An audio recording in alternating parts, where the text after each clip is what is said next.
Welcome back to my channel. Today, I want to talk about something that I came up about yesterday when I was in bed. So I was overthinking about the Bible a whole lot yesterday, and it was at the point where the dots all started connecting, and I just want to talk about that today. So the two people today that we're going to talk about are Judas and Peter. So just a little recap on who those people are. Judas is the one who later on betrayed Jesus, and Peter was a fisherman. He was one of the first people Jesus met and one of his first followers or disciples. He was also the one who later on denied Jesus 3 times, and that's what I want to talk about today. Now, as I was lying in bed yesterday, I asked myself a question. Why did Judas go to hell and was not forgiven, but Peter went to heaven and was forgiven, even though they both sinned against Jesus? Now, for those who don't know, Judas was the one who told where Jesus was so they could arrest him, and in return he got pieces of silver. Matthew was the one who denied Jesus 3 times before the rooster crowed. Now, what makes him so different? Why would one go to hell and the other to heaven? And the answer is really simple. Judas purposely and intentful hardened his heart against God, while Peter just accidentally slipped into the sin. So while Judas hardened his heart against Jesus, Peter still loved him with all his heart.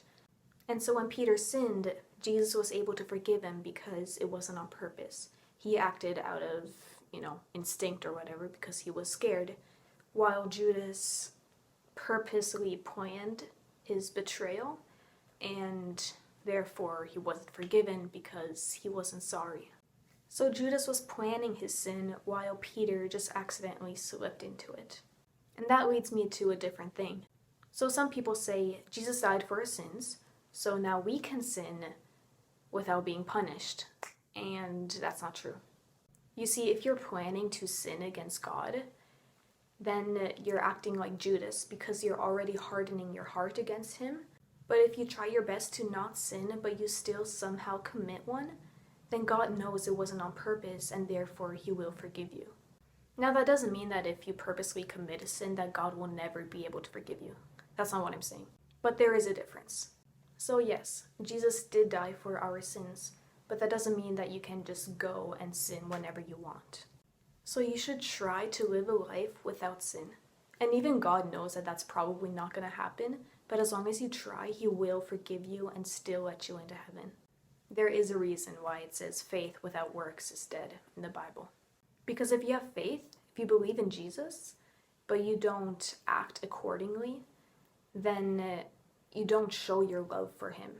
Even the devil believes in Jesus. He just doesn't have a relationship with him. He doesn't act in a way that shows love towards God, but instead in a way that shows hatred and a hardened heart against him. So yeah, those were my late night thoughts yesterday in bed, and I hope you guys kind of understood what I was trying to say. I'm not the best explainer, I'm sorry. I encourage you guys to try not to sin, and if you do, then just know you guys have a forgiving Father. I wish for blessings to come on your way, and enjoy the rest of your day. Thank you for watching.